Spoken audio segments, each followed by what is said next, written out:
C'est ce que nous voulons voir. L'Église, le chrétien, le disciple doit continuer l'œuvre du Christ. Nous lisons Matthieu chapitre 8. L'Église doit continuer le ministère miracle du Christ. Nous lisons avec respect la parole du Seigneur.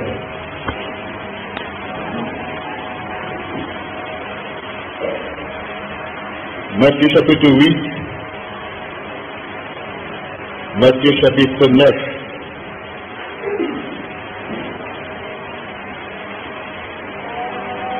Lorsque Jésus fut descendu de la montagne, une grande foule le suivit. Et voici un lépreux, s'étant approché, se prosterna devant lui et dit: Seigneur, si tu le veux, tu peux me rendre pur. Jésus étendit la main, le toucha et dit: Je le veux, sois pur. Aussitôt, il fut purifié de sa lèpre. Alléluia. Verset 16. Comme Jésus entrait dans Capernaum, un centenier l'aborda, le priant et disant: Seigneur, mon serviteur est couché à la maison, atteint de paralysie, et souffrant beaucoup. Jésus lui dit: J'irai et je le guérirai. Alléluia. Nous pouvons sauter, vous connaissez le contexte. Verset 13. Puis Jésus dit au centenier: Va, qu'il te soit fait selon ta foi. Et à l'heure même, le serviteur fut guéri. Amen. Verset 14. Jésus se rendit ensuite à la maison de Pierre. Donc il vit la belle mère couchée, et ayant la fièvre, il toucha sa main, et la fièvre la quitta. Puis elle se leva et le servit. Le soir, on amena auprès de Jésus plusieurs démoniaques.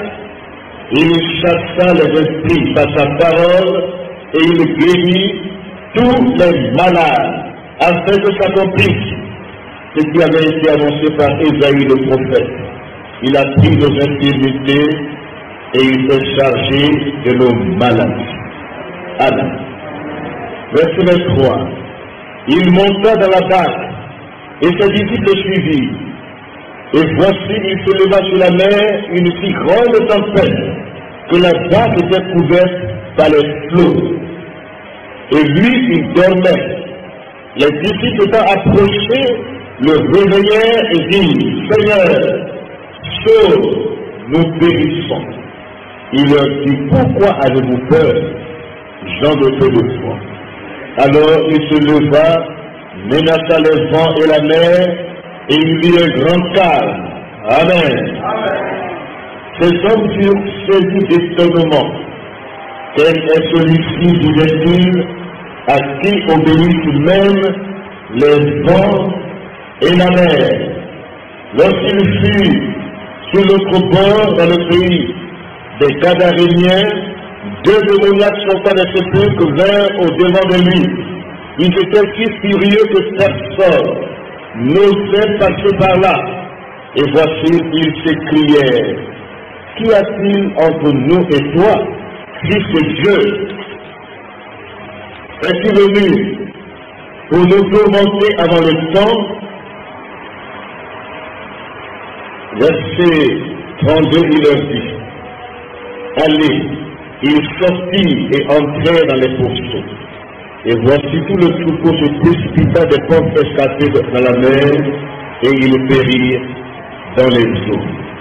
Alors toute la ville sortit à la rencontre de Jésus, et dès qu'ils le virent, ils le suppliaient de quitter leur territoire.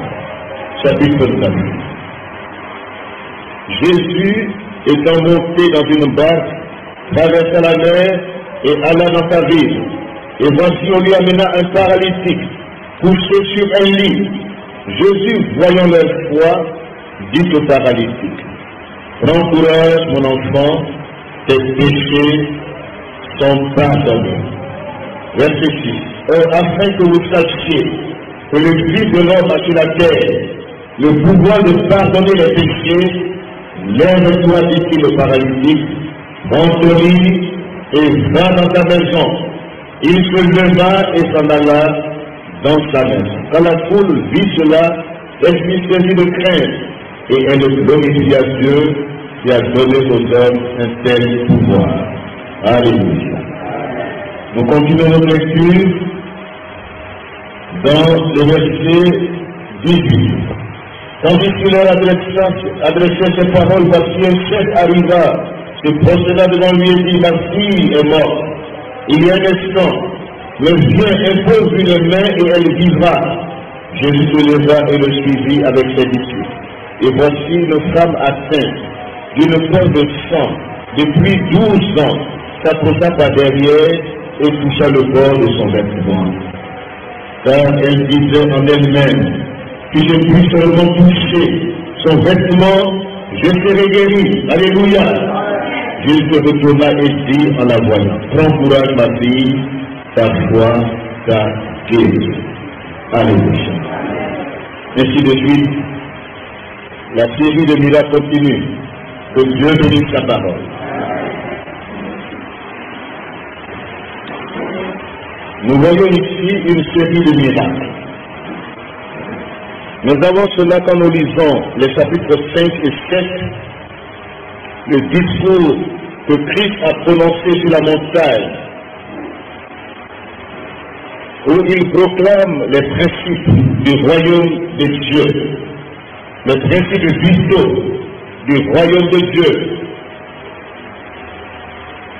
les béatitudes, les paroles heureuses. Jésus proclame les principes du royaume de Dieu. Matthieu chapitre 5 jusqu'au chapitre 7. Et à la fin de ce discours, il donne des principes. Sinon, il proclame ces principes, mais il pose les conditions pour entrer réellement en possession de ces principes vitaux.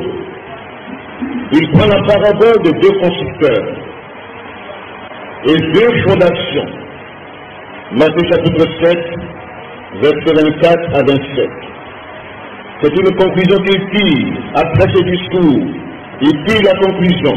Il dit, c'est pourquoi quiconque entend ces paroles que je dis et les met en pratique sera semblable à un homme prudent qui a bâti sa maison sur le roc.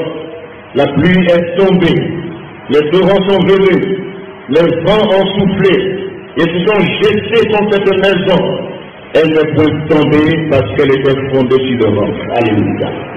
Mais quiconque entend ces paroles, ces principes vitaux qu'il proclame et ne les met pas en pratique, est semblable à un homme insensé qui a bâti sa maison sur le sable. La pluie est tombée, les torrents sont venus, les vents ont soufflé et ont bâti cette maison. Elle est tombée et sa ruine a été grande. Amen. Christ est le rocher des siècles. Christ est la pierre angulaire.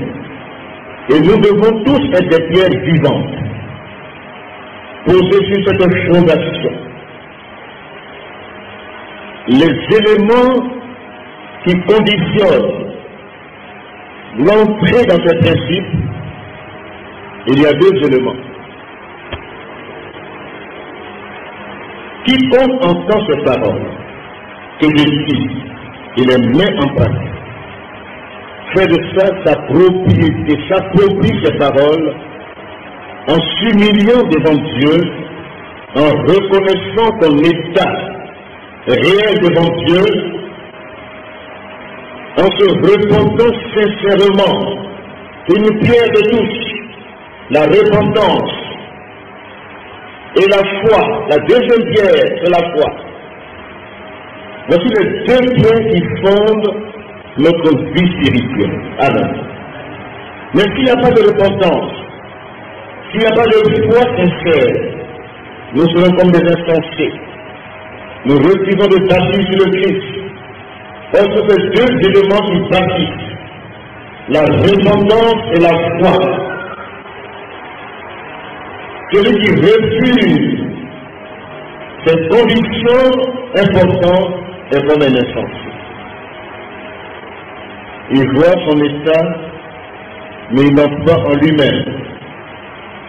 Et voyez-vous, quand quelqu'un a bâti sa maison sur le roc, en posant ces deux éléments fondamentaux, sa maison résiste. Amen. Sa maison résiste aux assauts ennemis, aux vents, aux tempêtes, aux situations qui peuvent nous surprendre. Sa maison résiste. Si vous voyez que les gens tombent, retombent, tombent à nouveau, c'est qu'ils n'ont pas bâti leur vie sur Christ. Ils n'ont pas fondé leur vie sur le rocher des siècles. Mais celui qui a bâti sa maison sur le roc, quel que soit le vent des marées, sa maison résiste. La maison, c'est l'individu d'abord, que ta vie résiste aux assauts. Si Christ est dans ta vie, et si ta vie est bâtie sur le rocher des ciels, cette vie est inébranlable. Alléluia. Elle ne peut s'ébranler. Les vents peuvent souffler, les tempêtes peuvent souffler, mais ta maison résiste. Amen. Voici comment Jésus-Christ présente le royaume de Dieu. Les principes vitaux d'entrer dans ce royaume. Alléluia. Et après ce discours important, il passe maintenant à la démonstration. Parce qu'il est le roi, il parle du royaume, du règne de Dieu. L'évangile de Matthieu présente Jésus-Christ comme roi, le roi des rois, alléluia, et son royaume, dont il proclame la puissance, il va la démontrer dans ces deux chapitres, Matthieu chapitre 8, Matthieu chapitre 9. Jésus-Christ va maintenant donner les preuves de sa puissance, alléluia. Il donne maintenant les preuves de sa puissance en tant que roi. Dans ce texte que nous avons lu, nous voyons une première guérison, la guérison du lépreux. L'attitude du lépreux est importante. Il s'approche de Christ, se prosterne dans un élan d'adoration, d'humilité. Il vient à Christ et il dit, Seigneur, si tu le veux. Il cherche la volonté de Dieu dans ce qu'il fait. Il n'est pas là pour imposer à Dieu quelque chose, pour ordonner à Dieu. Mais il dit, Seigneur, si tu le veux, tu peux me rendre pur. Et Jésus dit, en le touchant, je le veux, sois pur. Ce soir, Dieu veut que tu sois purifié de toute maladie. Amen. C'est le désir de Dieu, que tu sois guéri de toute maladie. Amen. Jésus étendit sa main, le toucha et dit, je le veux, sois pur. Aussitôt, il fut purifié de sa lèpre. Ce soir, recevons l'accouchement du Dieu Tout-Puissant. Amen. Deuxième miracle, Jésus guérit le serviteur du centenier.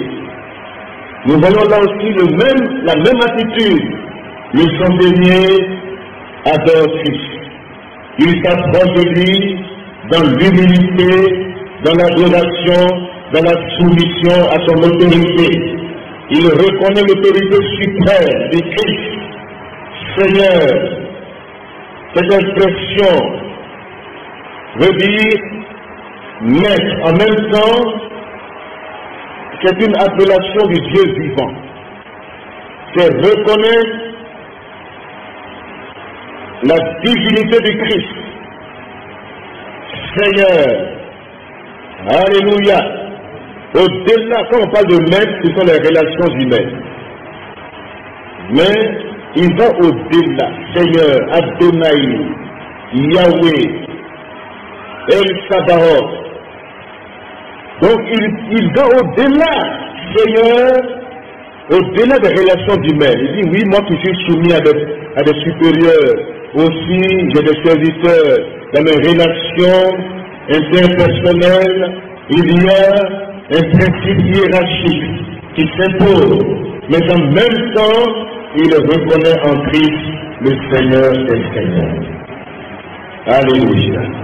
Le Dieu Tout-Puissant, Yahweh, éternel, Adonai, Seigneur. Alléluia. Et Jésus-Christ, en voyant cet homme, il est pris, réellement, il est touché dans son fort intérieur et il dit à cet homme, qui dit, je ne suis pas dit que tu entres sous mon toit, dis seulement un mot et mon serviteur sera guéri. Il dit, va, qu'il te soit fait selon ta foi. Amen. Troisième guérison miraculeuse, une troisième intervention miraculeuse, Jésus apaise la tempête, les éléments de la nature. La démonstration qu'il donne ici, c'est que Dieu est maître des circonstances et des temps. Dieu est au contrôle de toutes les situations. Dieu contrôle tout dans l'univers. Jésus apaise la tempête. Les disciples sont paniqués, mais Jésus se lève. Ce qui est important, ce qui est intriguant même, on peut dire, c'est que dans la tempête, Jésus-Christ dort. Souvent, Dieu dort. Amen. Même si le sommeil il ne dort, mais il y a des situations où il est silencieux. Son silence est parlant. Il attend notre réaction. Il a vu la panique d'abord. Il a dit, mais pourquoi avez-vous peur, gens de peu de foi? Il est beau silence à la mer et à la tempête. Et un grand calme s'impose. Que le calme revienne dans notre vie. Amen. Pas de panique d'abord. Alléluia. Pas de panique, Dieu est présent. Il est au gouvernail. Il est là où la direction est. Il ne sommeille, il ne dort. Il veut voir si réellement tu lui fais confiance. Ce soir, que le calme revienne dans notre vie. Jésus-Christ va encore au-delà. Il chasse les démons à Gadara, les forces ténébreuses. Il est venu pour détruire les œuvres du diable. Et il y a en face de lui un combat. Il a dit à ses disciples, passez à l'autre bord, mais de l'autre bord, il y a, dans sa vision, il a déjà vu ces éléments, il a vu ces personnes, il a vu ce besoin, il a vu les cris, il a entendu les cris de ces personnes dans le désespoir, qui sont tourmentés par les démons. Jésus va à cause d'eux pour proclamer la délivrance. Alléluia. Jésus-Christ connaît nos douleurs. Il connaît tout ce que nous traversons. Il sait que souvent ce sont les démons qui nous fatiguent. Voyez-vous, l'activité diabolique est réelle. Les démons sont réels. Ils trouvent les vies. Ils sèment la panique, la pression, les oppressions. Les démons oppressent les vies. Ils exercent une influence sur les personnes. Ils possèdent les corps. Ils sont violents, méchants. En tout cas, seul Jésus-Christ peut les maîtriser. Ils sont capables de s'emparer des hommes et des animaux pour les servir. Ils sont ténaces. Ils cherchent à s'incarner. Leur puissance est limitée. Amen. Mais la puissance de Christ est illimitée. Alléluia. Alléluia. Ils connaissent Jésus. Alléluia. Voyez-vous, les démons connaissent Christ. Comme Dieu tout-puissant. Ils reconnaissent son autorité suprême. Satan, dont on a peur souvent, Satan qu'on magnifie souvent, mais Satan sait qui est Jésus, alléluia. Il sait qu'il a créé. Il sait que l'autorité suprême est avec Christ. Les démons, le diable, tout cet esprit est limité. Mais Jésus est plus fort que les démons. Amen. Jésus est plus fort que la maladie. Jésus est plus fort que les tempêtes. Jésus est plus fort que toute situation que nous traversons. Jésus est plus fort que les démons. Jésus est au-dessus de toute force, de toute puissance. Il est le Dieu tout-puissant. Non seulement il passe de la théorie, des discours, à la pratique, à la démonstration de la puissance, pour dire que celui que nous avons est le plus fort. Le plus fort est avec nous. Amen. Alléluia. Le tout-puissant est avec nous. Jésus-Christ guérit les malades. Il est le même. Il n'a pas changé. Jésus-Christ est le même hier, aujourd'hui et éternellement. Amen. Christ n'a pas changé. Christ demeure. Son évangile demeure. Sa présence est réelle, agissante.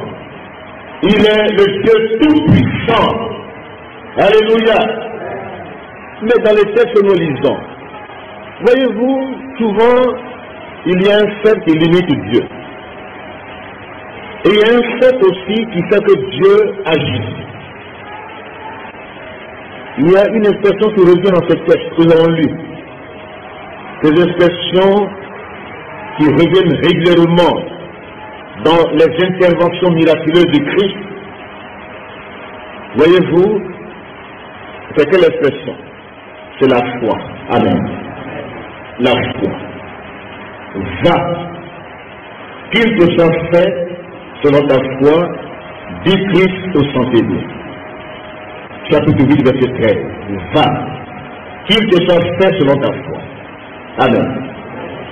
Le verset 23 à 27, il dit: pourquoi avez-vous peur, gens de peu de foi? Chapitre 9, verset 2. Voyant la foi des amis du paralytique, il dit: prends courage. Alléluia. Il a vu leur foi et dit au paralytique: prends courage, mon enfant, tes péchés sont pardonnés. Alléluia. Et afin que vous sachiez que le Fils de l'homme a le pouvoir sur la terre de pardonner les péchés, il dit au paralytique: voyons leur foi, prends ton lit et marche. Amen. Dans le verset 21 à 22 du chapitre 9, il dit à cette femme qui avait la perte de sang pendant 12 ans, il dit: ma fille, prends courage. Verset 22. Ta foi t'a guéri. Amen. Et cette femme fut guérie à l'heure même. Alléluia. Ta foi t'a guéri. Les deux personnes qui l'ont abordé dans le chapitre 9, verset 27, les deux aveugles et un démoniaque, il leur pose la question: croyez-vous que je peux faire ceci? Il dit: Seigneur, tu peux le faire. Alléluia. Et il dit: qu'il vous soit fait selon votre foi. Verset 29. Qu'il vous soit fait selon votre foi. Il les toucha et leurs yeux s'ouvrirent. Alléluia. Donc voyez-vous, cette expression revient. La foi. C'est ça qui permet à Dieu d'agir. La foi. La foi, on ne peut pas expliquer ce qu'est la foi. La foi se vit. Ça ne s'explique pas. Si on veut entrer dans les explications, qu'est-ce que la foi, ainsi de suite, mais la foi ne s'explique pas, parce que la foi est un don de Dieu. Chacun de nous a une mesure de foi. La foi, c'est ça qui s'exprime dans le salut. C'est par la foi que nous sommes sauvés.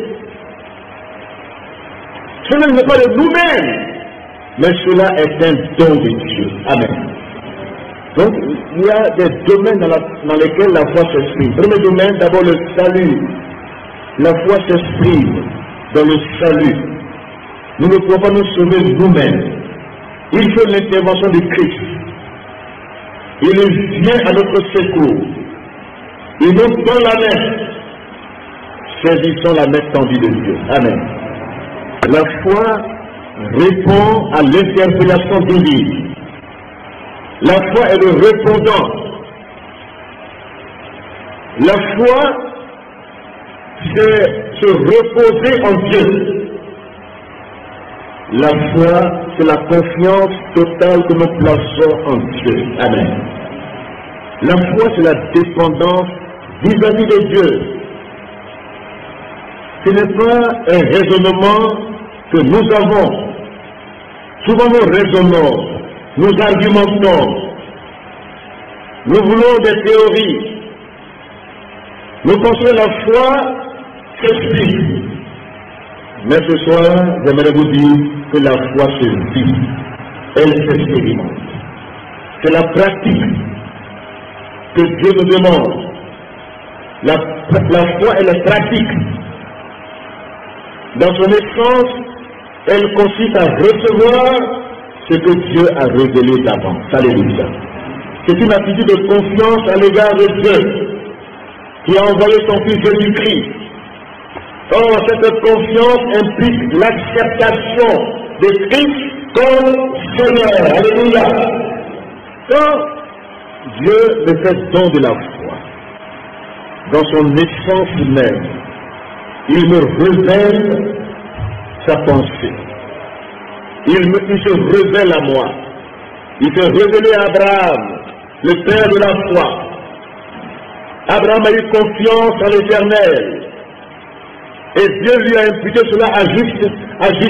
Sinon, Dieu voyant la foi d'Abraham, qui a fait confiance à Dieu, Dieu lui a dit, si c'est de base, Abraham, je fais alliance avec toi. Amen. Abraham a eu la révélation de Dieu. Abraham, dans son attitude, a eu confiance en l'Éternel. Abraham a obéi à Dieu. Amen. Il a quitté sa patrie. Il a quitté sa demeure. Il s'est lancé par la foi. Une aventure merveilleuse, faisant confiance à Dieu, par amour et en posant de bonnes œuvres. La foi qui nous sauve est un don de Dieu. Amen. Mais en même temps, cette foi nous conduit à aimer Dieu. Alléluia, sauver. C'est par les œuvres de la foi que nous démontrons notre salut. Alléluia. Et la foi vient en écoutant la parole de Dieu. La foi est un don de Dieu, mais cette foi est enrichie par la parole de Dieu. Amen. La foi vient en écoutant la parole de Dieu. La foi, elle est transmise une fois pour toutes. Elle est transmise une fois pour toutes. Souvent, les gens pensent qu'il y a une nouvelle foi qu'il faut recevoir. Et souvent, les gens sont trompés dans leur foi. Il y en a même qui disent que c'est maintenant que je crois en Christ. Parce qu'ils ont vu des nouvelles manifestations qui n'ont rien à voir avec l'évangile. On a rencontré plusieurs personnes. Quand ces personnes ont fait naufrage par rapport à la foi, elles se disent que c'est maintenant qu'elles sont dans la foi. Or, pourtant, elles ont fait naufrage. Elles ont cru à notre évangile, à notre Jésus, à notre esprit qui est à la mode aujourd'hui, les nouveautés qui sont à la mode. Les gens se détournent de la foi. Ils décident, ils sont séduits, ils tombent dans l'apostasie, ils s'éloignent du Seigneur. Et ceux-là maintenant qui disent qu'ils ont la foi. J'aimerais te dire ce soir, il y a une mesure de foi en toi. Ne dis pas, je n'ai pas encore la foi. Tu as la foi. C'est un don de Dieu. Et la foi vient en écoutant la parole de Dieu. Amen. Cette foi est un repos que tu as dans le Seigneur. Repose-toi en Dieu. Donne de ton cœur le doute. C'est un cancer. Le cancer de la foi, c'est le doute. Douter de la puissance de Dieu. Douter que Dieu peut faire telle ou telle chose dans ta vie. Combien de personnes doutent aujourd'hui de la puissance de Dieu? Parce qu'ils se disent que j'ai prié, j'ai fait ceci, cela, j'ai gêné, mais la situation demeure. Et se pose des questions. Il raisonne. C'est le doute. Dieu, il est silencieux, mais il est agissant. Attends-toi à son intervention. Le temps lui appartient. Il sait quand, il sait comment. Dépend de Dieu. Repose-toi en lui. La foi, c'est un repos en Dieu. On se repose en Dieu, même quel que soit. Regarde la tempête qui a survenu sur la mer. Et Jésus dit aux gens là, vous avez quand même la foi, mais les gens de peu de foi. Je suis présent dans la barque. Jésus est présent dans ta barque. Il est silencieux, mais il est agissant. Il est réel. Il est le même, hier, aujourd'hui, éternellement. Alléluia. Il n'est pas un homme pour mentir, ni plus un homme pour se repentir. Ce qu'il a dit, sa main est puissante pour l'accomplir. Quel que soit le temps, la durée, mais pour Dieu, il n'y a pas de temps. Dieu sait à quel moment il te teste pour voir ta réaction. Et oui, un homme dans la Bible, quand on parle du livre d'Hébreux, les hommes, les héros de la foi, tous n'ont pas eu ce qu'ils ont désiré. Les promesses ont été faites, mais ils ont salué d'avance. Salut les promesses de Dieu d'avance. Saisis-la d'avance. Saisis-la d'avance. Prends en possession. Regardez l'histoire de Job. Cette étude-là, il faut la prendre au sérieux. Job, Satan a dit, mais une réunion secrète au ciel. Et Satan s'est levé. Il est allé au ciel. Il est venu dans l'assemblée des saints. Le diable. Il s'est présenté devant Dieu. Et Dieu lui a demandé, d'où viens-tu? D'où viens-tu? Je viens de me promener sur la terre. Satan est un vagabond. Se promène. C'est-à-dire, lui, il n'est pas omniscient. Ne lui laisse pas le temps, ne lui cède pas le flanc dans ta vie. C'est un vagabond, il se promène. Ne parle pas le langage du doute. Amen. La foi se confesse. La foi, elle dit, elle parle. Si quelqu'un dit à cette montagne, ôte-toi, et s'il ne dit pas dans son cœur, et qu'il croit qu'il dit, il le verra s'accomplir. Alléluia. Donc le doute est le cancer de la foi. Quand tu as la foi en Dieu, résout le doute, les inquiétudes, les raisonnements, trop de questionnements, repose-toi en Dieu ce soir. Amen. Le diable est un ennemi, est notre ennemi, se promène. Il dit à Dieu, je viens de me promener. Avec arrogance, il parle à Dieu. Dieu dit, mais as-tu vu mon serviteur Job? Il n'y a personne sur la terre qui soit comme lui. Il dit, oh, est-ce que tu l'as béni? Est-ce que tu lui as tout donné? Mais arrache-lui, c'est ce que tu vas voir. S'il ne te maudit pas en face, Dieu dit, va. Et vous, souvent, ce texte-là, ça nous surprend, hein? C'est profond. Mais si tu n'es pas mûr, tu ne vas pas comprendre ce texte. Les bébés spirituels, les enfants spirituels ne comprennent pas la profondeur de ce texte de Job. Comment Dieu peut dire, peut permettre à Satan d'aller et d'espérer Job? Mais dit, sa vie est précieuse. Allez, je ne te permets pas de toucher à ta vie. Amen. Tu peux toucher ses biens, même son corps, même tout ce qu'il a, je te permets. Et souvent, c'est la volonté, je peux dire permissible de Dieu dans ce que nous traversons. Dites Amen. Dieu peut permettre certaines situations. Les maux de les biens viennent de Dieu. Amen. L'adversité vient de Dieu. Dieu permet certaines situations, mais Satan est l'adversaire. Satan va, il touche Job dans toutes ses dimensions, il a tout perdu, même sa famille, ses enfants, tout. Et souvent, les gens disent que quand tu as des problèmes, c'est que Dieu n'est plus avec toi. C'est la réaction des hommes sans foi. Là, ils te disent que s'il a des problèmes, s'il a des difficultés, Dieu n'est plus avec lui.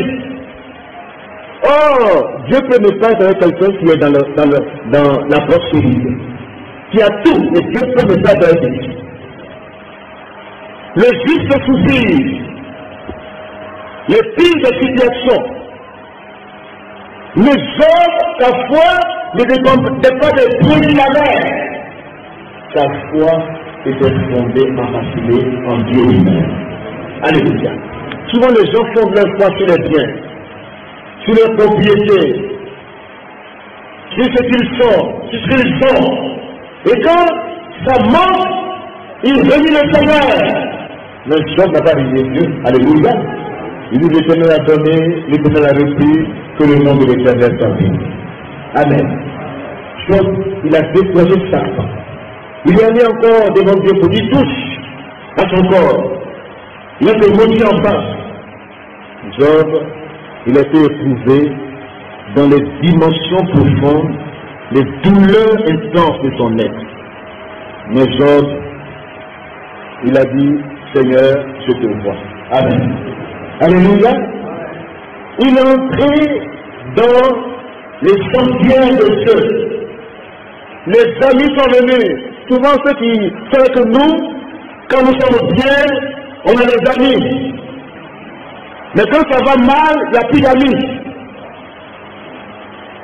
Il y a des profiteurs de nos biens, de nos richesses, qui sont là quand tout va bien, qui nous considèrent quand nous sommes élémés.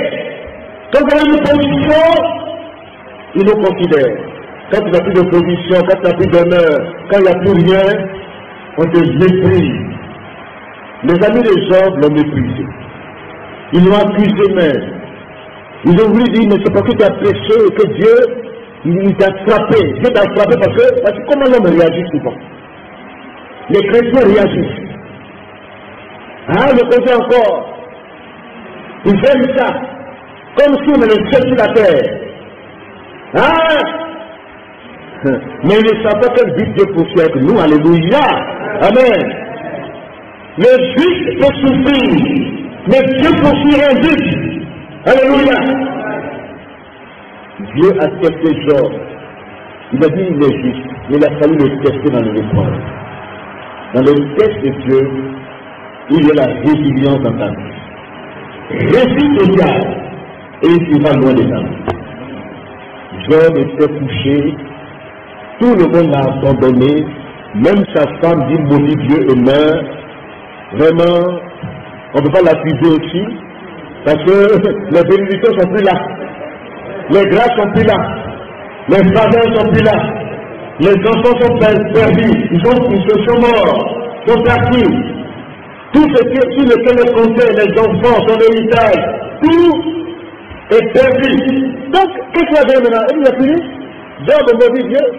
Est-ce que Job l'a chassé? Est-ce que Job a traité le païen? Il n'a pas traité le païen. C'est la douleur qui a fait qu'elle parle ici. Elle n'a pas expérimenté Dieu dans sa grandeur.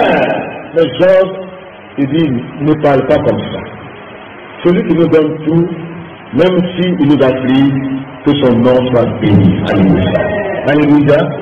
C'est pas pour accuser les femmes, hein, mais elle avait raison de parler ainsi.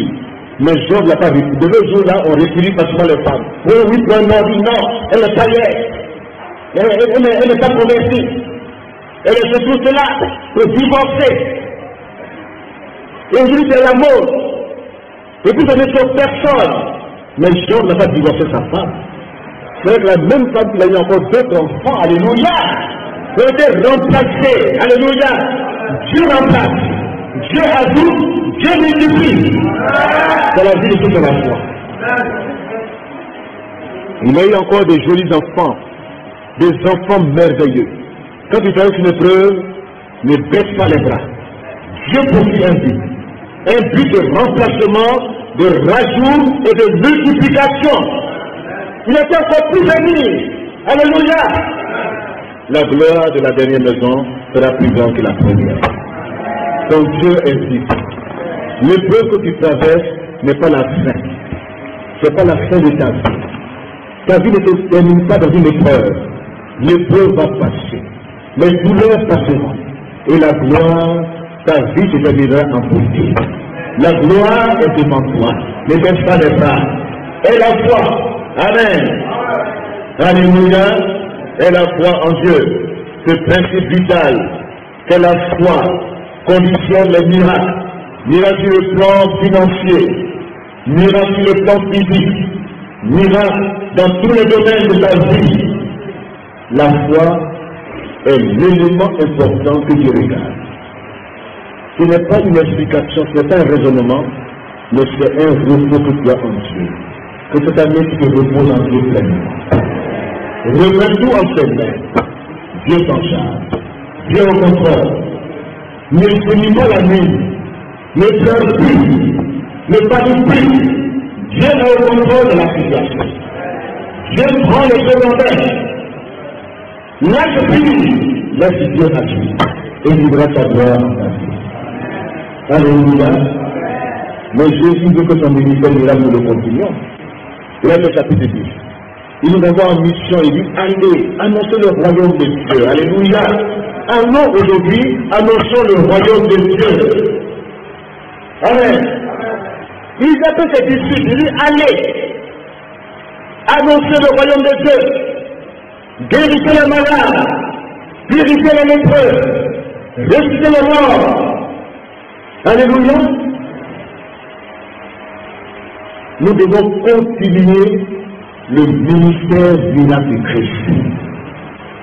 Même s'il n'y avait pas de signes visibles dans le Covid, même si les situations sont devenues compliquées, mais Dieu fait le chemin. Croyons au miracle de Dieu. Dieu nous envoie dans ce monde. D'abord, le diable et ses démons, il dit, voici les signes qui doivent vous accompagner. En mon nom, vous chasserez les démons. Amen. Donc Jésus dit que même s'il a chassé les démons, qu'il a pris l'autorité sur les forces de la nature, qu'il a guéri les malades, il a démontré sa puissance. Il dit, je vous donne le pouvoir. Tout pouvoir m'a donné dans les cieux et sur la terre. Je vous donne le pouvoir. Allez, prêchez la bonne nouvelle. Annoncez le royaume de Dieu. Guérissez aussi les malades. Alléluia. L'Église va guérir les malades. Dis Amen. Les chrétiens doivent guérir les malades. Comme nous ne doit pas même prier pour les malades. On doit guérir les malades. On doit déclarer leur guérison par la foi. Reçois ce soir la guérison au nom de Jésus. Reçois ta guérison. Ta libération par la foi. Même si son enfant t'a brisé, t'enfoncer, mais crois ce soir que ton Dieu est vivant. Dieu sait ce que tu traverses. Mais ton Père, il va faire, il va imposer silence au tempête dans ta vie. Les vents contraires vont se calmer dans ta vie. Les maladies chroniques incurables, avec le pire des maladies chroniques incurables, Dieu a tout pouvoir de guérir toute maladie. Amen. Jésus allait de ville en ville, il parcourait toutes les villes et les villages, enseignant dans les synagogues, prêchant la bonne nouvelle du royaume et guérissant toute maladie et toute infirmité. Puis il a appelé les 12, il leur donna le pouvoir de chasser les esprits impurs et de guérir toute maladie et toute infirmité. L'explication logique, nous devons continuer le ministère dynamique. Tout chrétien, tout enfant de Dieu doit continuer ce ministère-là. Alléluia. Il dit, allez partout, verset 8, guérissez les malades, prêchez le royaume de Dieu, guérissez les malades, ressuscitez les morts, purifiez les lépreux, chassez les démons. Mais rien à fin du verset. Vous devez reçu gratuitement, donner gratuitement. Amen. Le problème que nous avons, au-delà même de la foi, c'est que nous commercialisons aujourd'hui l'évangile. Or, Jésus-Christ nous avertit de ne pas détourner à notre profit personnel les retombées de la manifestation divine, mais plutôt nous attendre à la providence divine. Amen. Voyez-vous, le chrétien vit par la foi. Nous servons Dieu par la foi. Je sers Dieu par la foi. Amen. Je vis par la foi. Le juste vivant par la foi.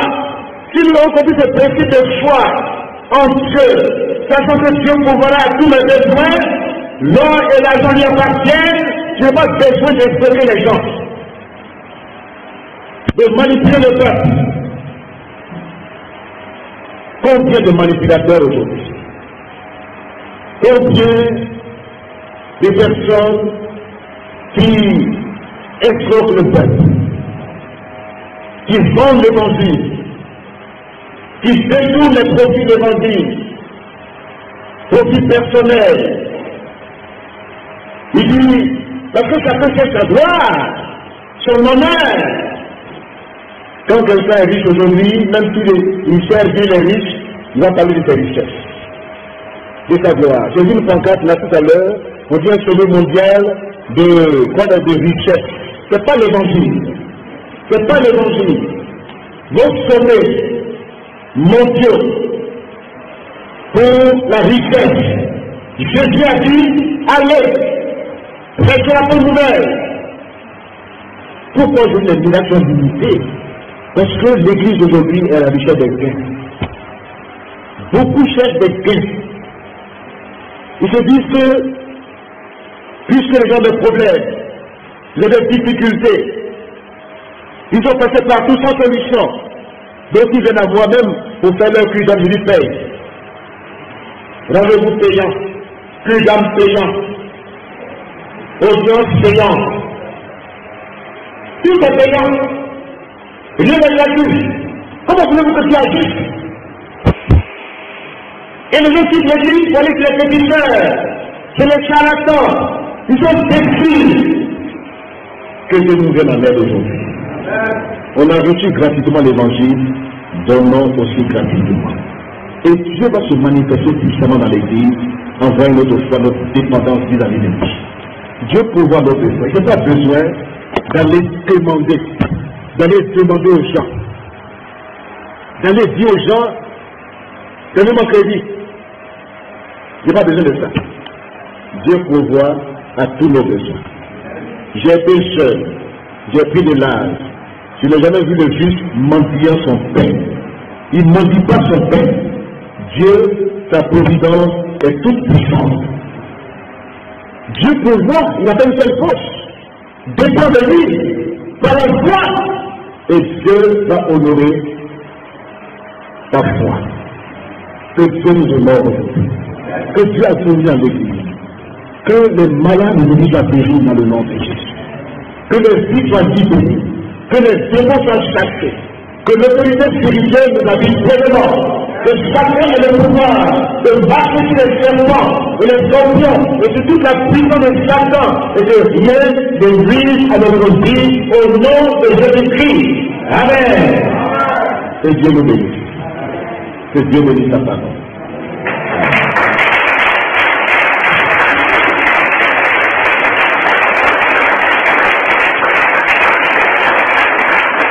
Ce soir, nous allons encore